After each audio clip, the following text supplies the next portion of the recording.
In today's video, I'm going to show you exactly how to add a button in Softr so you can create clear calls to action that guide your users through your application. Softr is a powerful no-code platform that lets you build web apps from Airtable or Google Sheets data. And adding buttons is one of the most essential ways to make your app interactive and user-friendly. If you find this helpful, please like and subscribe, and let's get started.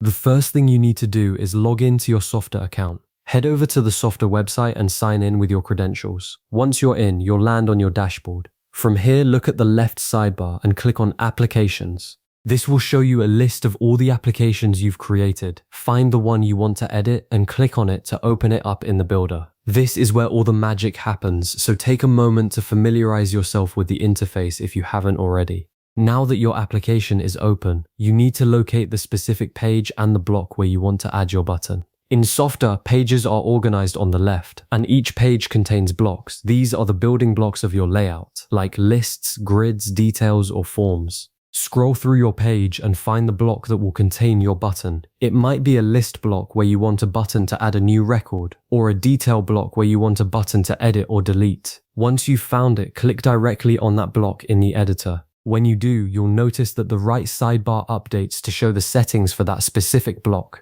This is your control panel for everything related to that block. In the right sidebar, look for the tab labeled Actions and click on it. This is the section that contains all the available actions and button settings for the selected block. It's important to understand that not every block has the same actions available. Some blocks are designed for displaying data, while others are more interactive. The Actions tab is where you configure what happens when users interact with the block, including any buttons you add. Think of it as the command center for user interaction. Now, within the Actions tab, you'll see an option to add top bar button. Click on that. A new button will be instantly added to the block's top bar. This is a great feature because it gives you a clean, consistent location for your button without having to manually position it. The top bar is exactly what it sounds like, a horizontal strip at the top of the block. By default, this button will have a generic label. But don't worry, we're about to customize it. Next, you need to tell Softr what you want this button to actually do. Look for the action drop-down menu associated with your new button. Click on it and you'll see a list of possible actions.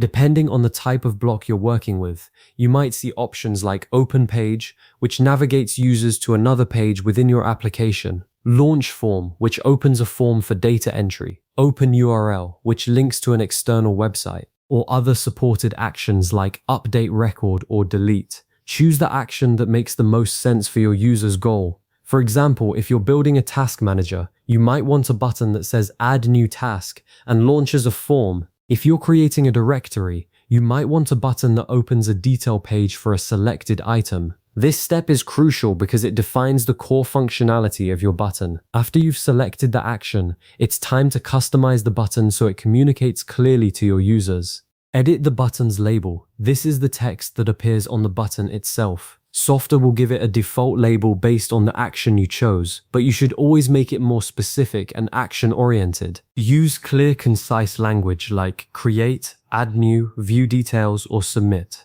Avoid vague labels like click here or go. You want users to know exactly what will happen when they tap or click. Depending on the action you selected, there may also be additional settings that appear. For instance, if you chose Open Page, you'll need to select which page to navigate to. If you chose Open URL, you'll need to paste the full URL. If you chose Launch Form, you'll need to choose which form to open. Take your time to fill these in correctly. This is where beginners often make mistakes, so double check that your links and references are accurate. Once you've configured everything, it's time to review your work. Look at the button in the editor to ensure it appears in the correct location on the block's top bar. Check that the label is spelled correctly and that the styling matches the rest of your app. Then, before you publish, you absolutely must test the button. Softr has a preview mode which you can access from the top right of the editor. Click Preview to open your application in a new tab as if you were a user. Interact with your button, click it or tap it, and verify that it performs the intended action. Does it open the right page?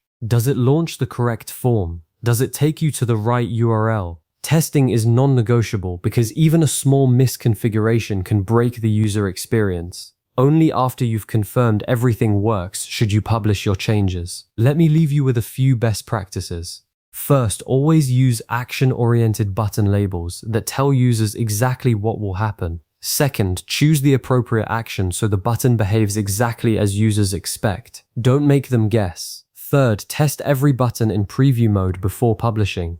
It saves you from having to fix mistakes after your app is live. And finally, avoid adding unnecessary buttons that may clutter your application's interface. Less is often more when it comes to calls to action. By following these steps, you now know how to add a button in Softr, giving you the power to guide your users smoothly through your application. Thanks for watching, and if you ever need a refresher, feel free to save this video and come back to it anytime.